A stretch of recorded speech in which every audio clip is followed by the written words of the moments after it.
April రానే లేదు. ఈ సిబిఎస్ఈ, ఐబీ ఇట్లాంటి స్కూల్స్ వాళ్ళు ఆల్రెడీ 25%, 30%, 40% ఫీజులు పెంచినటువంటి పరిస్థితి ఉన్నది. ఇప్పటికే అనేక జిల్లాలలో, హైదరాబాద్ మహానగరంలో మరీ ప్రత్యేకించి పేరెంట్స్ పోయి కంప్లీట్గా స్కూళ్ళ ముందు ధర్నాలు చేస్తున్నటువంటి పరిస్థితి ఉన్నది.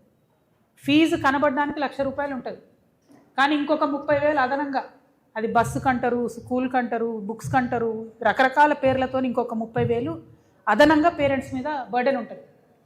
ఇంకొకటి ఏంటంటే అన్ని ప్రభుత్వాల్లో ఒక రూల్ ఉంటుంది, 1,30,000 ఫీజు అంటే ఎవ్రీ మంత్ తీసుకోవాలి ఫీజు, ప్రతి నెల తీసుకోవాలి ఫీజు. కానీ ప్రైవేట్ పాఠశాలలు ఏం చేస్తాయి, ఫోర్స్ చేస్తాయి పేరెంట్స్ని, మీరు 60% అప్ ఫ్రంట్ ఫస్ట్ కట్టేసేయండి.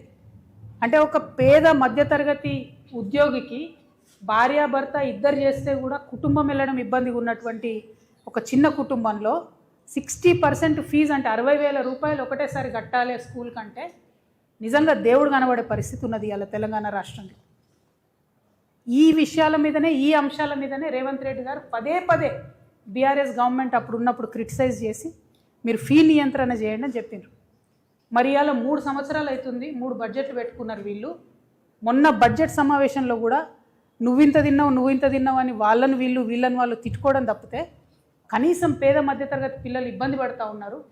మరి ఫీజు నియంత్రణ కోసం ఒక చట్టం తేవాలి అని చెప్పి ఆలోచన ఈ ప్రభుత్వానికి లేకపోవడం అనేది సిగ్గుచేటు.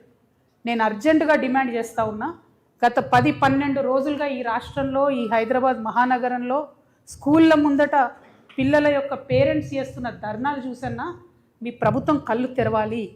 అవసరమైతే స్పెషల్ అసెంబ్లీ సెషన్ పెట్టండి, అర్జెంటుగా చట్టం తీసుకురండి.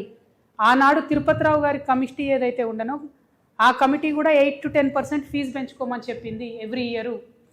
ఇప్పుడు కొత్తగా మీరు చేసినటువంటి విద్యా కమిషన్ రిపోర్ట్లో ఆ రిపోర్ట్ అంతా దరిద్రంగా, ఏం బాగాలేదు.